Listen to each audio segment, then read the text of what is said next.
Alright, we back out in the shop again. Sun's out, guns out. So we're back on the budget car today, and I'm gonna do a quick little tutorial or quick little how-to video. So I picked up Innovate Wideband for the car because the car is gonna need a wideband to do any type of tuning or anything, and especially for a first startup. I haven't messed with Honda in a while, so I'm gonna have to try and play with it and try and get this thing to start and run on my own. I may hit up Brent and see if Brent can help me out with a little tuning, maybe through TeamViewer, just to get it started and running. But we do have some stuff to finish up on it to get it to that point, but we needed to wire up this wideband.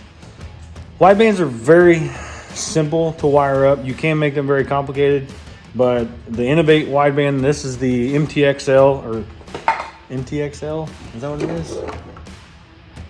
Yeah, the Mtx-l Plus. This is their newest one that they've come out with. It's like 7 times faster. It's supposed to be the bee's knees. I used to always use like a LC1 in the red car until I went to the Motec and I didn't need it anymore. And I got rid of it like a dummy, and I should have kept it because I could have used it in this car. But I hit up my buddy Jeff at Revline, asked him if he had a wideband. He had one in stock. We sent Troy up to pick it up. Troy went and got it for us. And last night I started on wiring this up. So I'm going to show you how I laid it out and kind of tell you a little bit about the wiring. And the wiring in this stuff is very easy. All right, so you have your wideband sensor. And you can, the cable itself on the wideband sensor, this is a 4.9 LSU sensor. I've got a spare one here. But as you can tell, this thing is long. It's like, I feel like it's like 4 foot long. There's obviously a lot of extra wiring. The cable itself on the sensor, and then the wiring for the Innovate unit itself. This particular one has a 6 foot lead. I think that's what it says on it. 8 foot. You can see right there, it says 8 foot. I think they offer like a 4 foot and an 8 foot. Jeff only had the 8 foot, so I opted for it. So it's going to leave me with a little bit of excess wiring depending on how you route it, but I tried to route it to try and take up as much of the wiring as I could so I didn't have to like wad it up and shove it up underneath the dash. But as you can see here, the wire comes off the sensor. It actually runs with my breather lines, comes back, and there you can see the union for the sensor and the wiring for the Innovate wideband. And I put a couple clamps to try and tie it up. I know it kind of looks like it's just hanging there. It looks better in person than it does on this camera. Run it up at an old pre-existing hole here. I didn't want to drill a new hole if I didn't need to, so run it up, run it inside the car, and that drops out above the brake and gas pedal, basically up here. So it comes out there, and then you can see the wiring here. I come up over the steering column, and it's kind of looped up here, and then plugs into the wideband unit here. So you'll have that wiring going to the sensor, and then you'll have another bulk of wires, which is actually 4 wires. You can see I've got 2 here, and there's a red one here and a ground here. So your red is your switched on 12 volt to turn the unit on. Obviously you got to have a ground. Your white, this is going to be for like dimmer, so you can wire this into your dimmer switch, or not necessarily your dimmer switch, but basically you'll wire it into your headlight switch, so when you turn the headlights on, it'll dim it down. Or you can not plug it in and it'll just stay bright all the time. Or if you don't want it to do that, if it's too bright, you can actually put the white to the ground and it'll dim it and make it to where it's not as bright all the time. And then your yellow wire here, that is what you will wire into your Honda or some other EMS or standalone unit. That way you can data log all your wideband or all your air fuel ratio stuff and overlay that in your tune information when you're looking at a data log.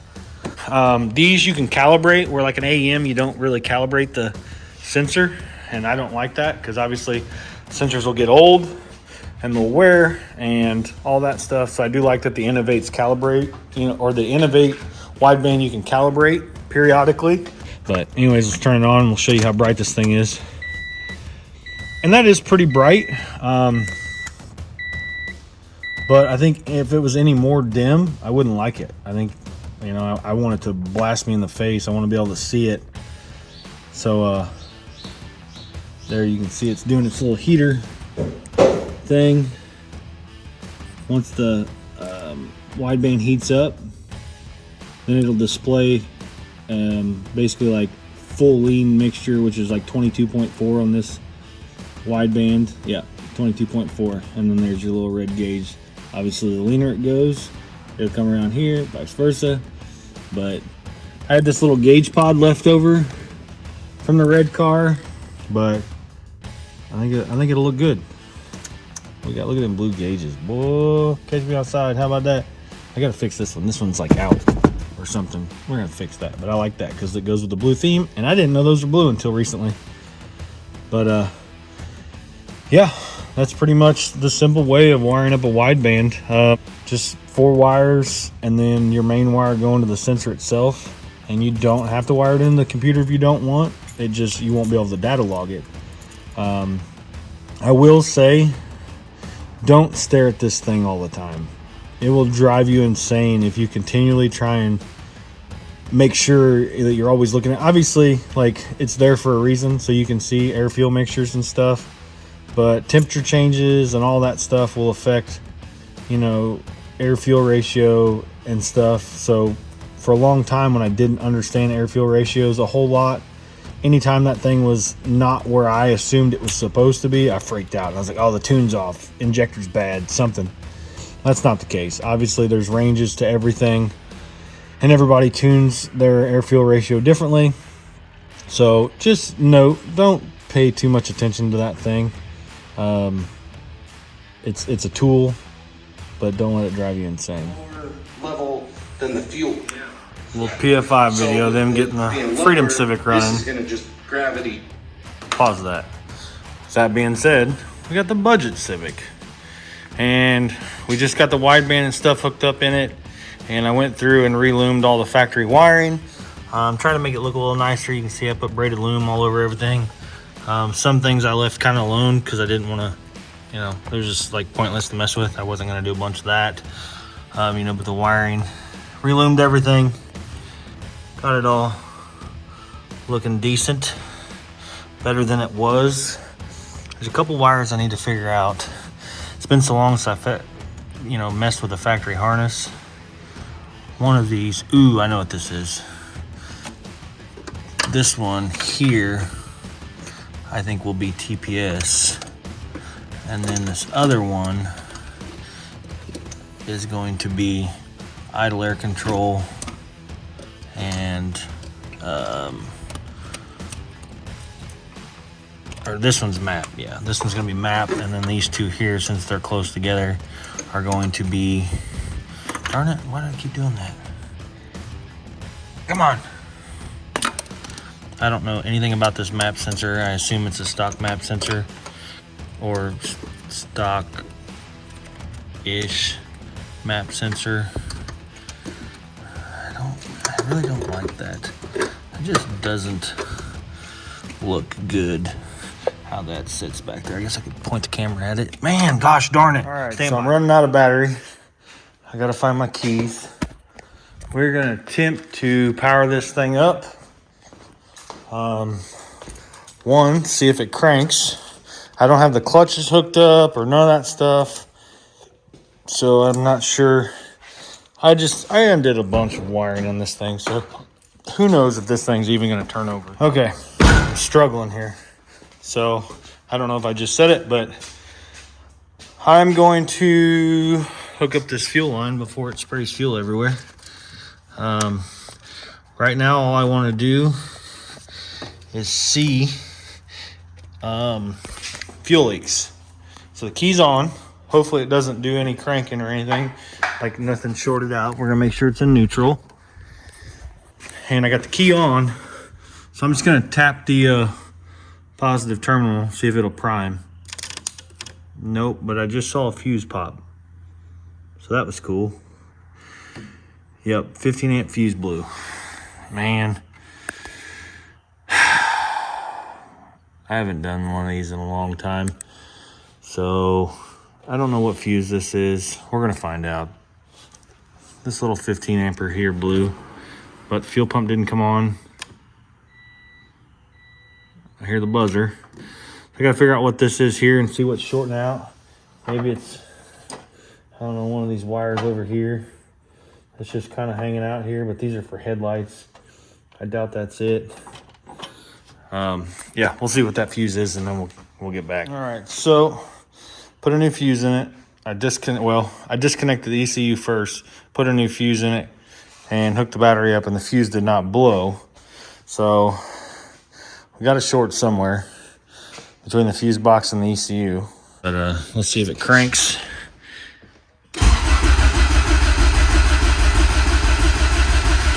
So we have cranking, so that's good. I did stick the oil feed line here in the cup here. Try and crank on it, see if we can get some fuel built, or some oil built up. Make sure I don't see any oil or anything. I do see tools though, so there's that. Let's see if I plug this in, if it just pops the fuse as soon as I do it, and which connector does it. All right, so it's the next day, and I was trying to show you me messing with the ECU there. I was trying to individually plug every connector in to see if that fuse would blow, and the fuse never blew again. So I put a new fuse in it and went through all that stuff, made sure doing that. So I don't know, because I had it mounted underneath the dash where it was supposed to be, factory. I don't know if there's a wire that's shorted out or something in it, but when I laid it on the ground and then plugged it all in, and then nothing, it didn't blow the fuse. So I don't know what happened there, but everything was good there. Then the ECU kept giving me a red light, so I had to erase the ECU, and I had an old tune from the Finishing Lines Integra back in the day when it had 1600cc injectors in it, and I just slapped it in there to see if it would crank. It did crank, and then it kind of popped and banged a little bit, and then I realized I had the firing order off on the distributor, and ran into some issues with the map sensor being plugged in wrong and the TPS being plugged in wrong and all that stuff. So we're going to try and start this thing up, and hopefully we'll get it to run. See if this thing will start up. Hopefully, since I undid the battery, the tune that I loaded in it is still in there, and it is not. All right. So had some minor difficulties there. Ooh, that was weird. Let's see. I got to had the battery unplugged, and it did not store the tune, so I assume the battery on the board is bad. So ECU connected. So we're gonna. Oh. Had this issue last night too, for whatever reason. I'm getting an error code 9 for cylinder sensors, so something in the distributor's messed up, which I just rewired. I'm not getting any data. I'm not seeing anything. Tune's not sending to the ECU for some reason.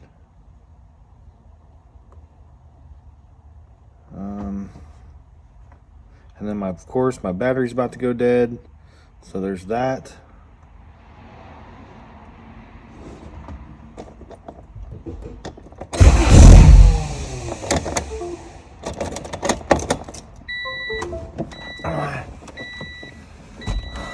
Well, I just bumped it and it kind of started and died, but I'm getting a red light on the ECU. Was that like D1 or D11 or something? It's usually something to do with the battery, from what I understand.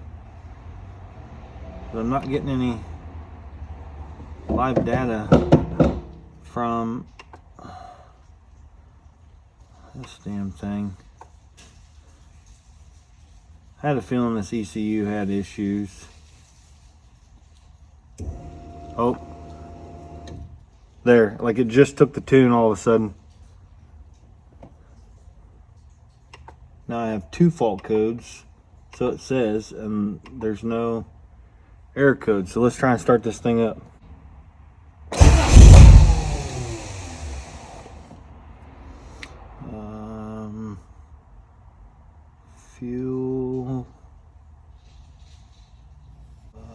tables.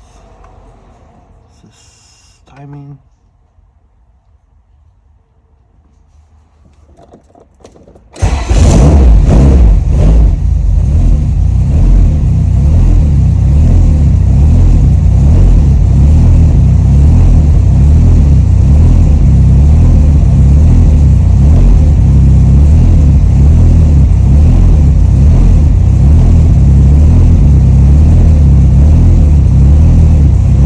Wideband to heat up. It's like I'm trying to see what the air fuel is so I know if I can take fuel out of this thing. Oh yeah, it's super rich.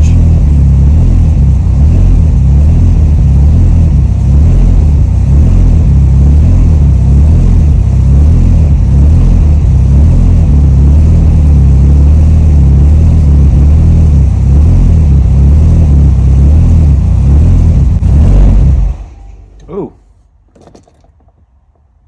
That sounded weird.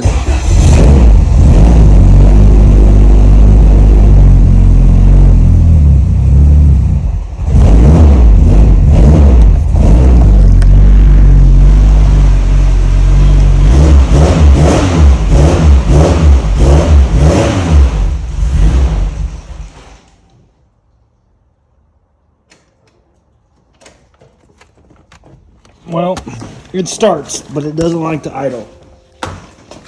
I went through right there and I just took like 20% out of it because it was running like 10.0 air fuel, 9.8. And I just took 20% out of this little particular area to see if it would lean itself up a little bit, but it wasn't enough.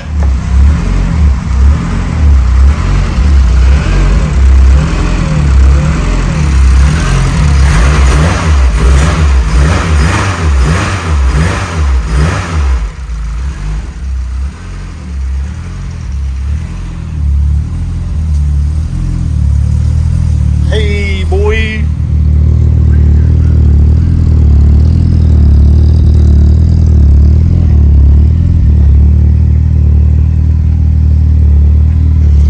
Little bass tune. It's actually an old Finishing Lines Integra tune. I just slapped in it.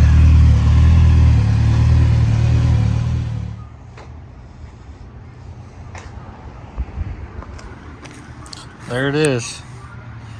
In all its glory. I kind of like where the front sits. I still think I need to go up about a half an inch. Maybe not a half, maybe a quarter. It's just right on top of the tire. I mean, it looks good. But just up just a hair. And then obviously the back will have to come down. And the back's gonna be hard to judge because the quarters are so wrecked on this thing.